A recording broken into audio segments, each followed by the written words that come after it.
Bonjour à toutes et à tous et bienvenue dans ce nouveau tutoriel du Conservatoire d'espaces naturels de Lorraine. Cette fois, nous allons observer les oiseaux des campagnes avoisinantes et découvrir comment différencier de jolis passereaux les grives et le merle. Je tiens à remercier tout particulièrement M. Jules Fouarge et M. Jean-Luc Moll qui nous ont autorisés à utiliser leurs précieux clichés. En Lorraine, 5 espèces sont visibles en hiver.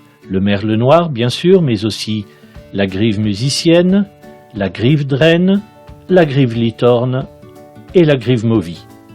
Nous observerons les oiseaux posés et en vol pour recueillir des critères pertinents d'identification. Le merle noir est un visiteur régulier de nos parcs et jardins, même dans les grandes villes.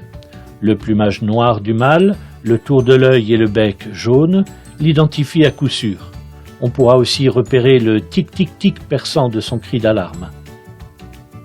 La femelle est plus discrète avec un plumage d'un brun sombre, plus clair et parfois vaguement moucheté sur le ventre et un bec presque noir.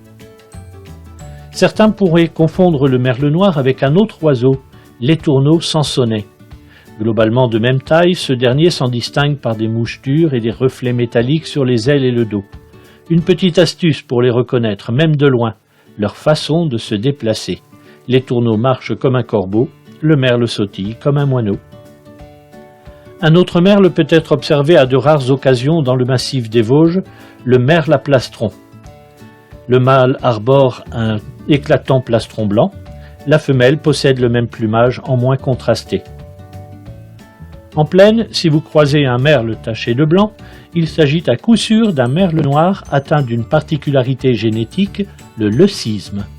On rencontre régulièrement de ces oiseaux au plumage plus ou moins marqué de blanc. Le merle, comme d'ailleurs les grives, se nourrit de vers et d'insectes qu'il attrape au sol et dans les buissons. On dit que ces sautillements font croire aux vers de terre qu'il pleut. Ils sortent alors de terre pour éviter la noyade. Quoi qu'il en soit, le merle est un pro de la chasse aux lombrics. En hiver, le merle et ses cousines se rabattent sur les fruits tombés et sur les baies. Le merle est un grand amateur de baies de lierre qu'il pourra consommer tout l'hiver. Voici maintenant la première des 4 grives lorraines, la grive musicienne. Elle est plutôt petite et discrète. Les taches du ventre de cet artiste ressemblent à des petits coups de pinceau sur fond blanc, un peu estompés sur les flancs. La gorge est d'un jaune ocré, le dos uniformément brun. En vol, on remarque d'abord la silhouette trapue à la queue courte, ensuite le dessous des ailes d'une couleur miel. La grive musicienne doit son nom à la musicalité et à la diversité de son chant, mais rappelons-nous que les oiseaux ne chantent qu'au beau jour. En hiver, la musicienne ne pousse que quelques cris d'alarme proches de ceux du merle. Elle reste solitaire quand les autres grives se regroupent pour survivre ou pour migrer. La grive draine est bien plus grande que la musicienne avec laquelle on peut la confondre. Hormis la taille, il y a pourtant quelques différences. Les taches de la grive draine sont bien rondes et noires sur un fond bien blanc, et le croupion chamois est plus clair que le reste du dos. La joue présente une tache verticale plus ou moins visible. En vol, la grive draine montre une queue longue et un dessous des ailes très blanc. La grive draine est réputée comme vecteur principal de dissémination du gui. Les grives mangent les baies, vont les digérer plus loin, et leurs fientes rendues collantes par la chair des baies permettront aux graines de s'implanter. Voici maintenant la grive litorne. Presque aussi grande que la draine, elle en impose par sa forte carrure et le contraste de son plumage, le gris de sa tête et de son dos, le roux des ailes et des épaules. La poitrine peut être roussâtre, le ventre est densément tacheté.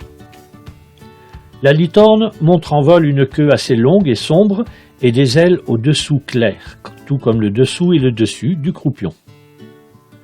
Pendant les mois d'hiver, les grives litornes rejoignent volontiers des bandes d'étourneaux sansonnets avec lesquelles elles arpentent les terres agricoles. Leurs jacassements en tchac tchac tchac se reconnaissent de loin. Lorsque ces bandes mixtes s'envolent, on repère aisément les grives litornes aux zones blanches sous leurs ailes.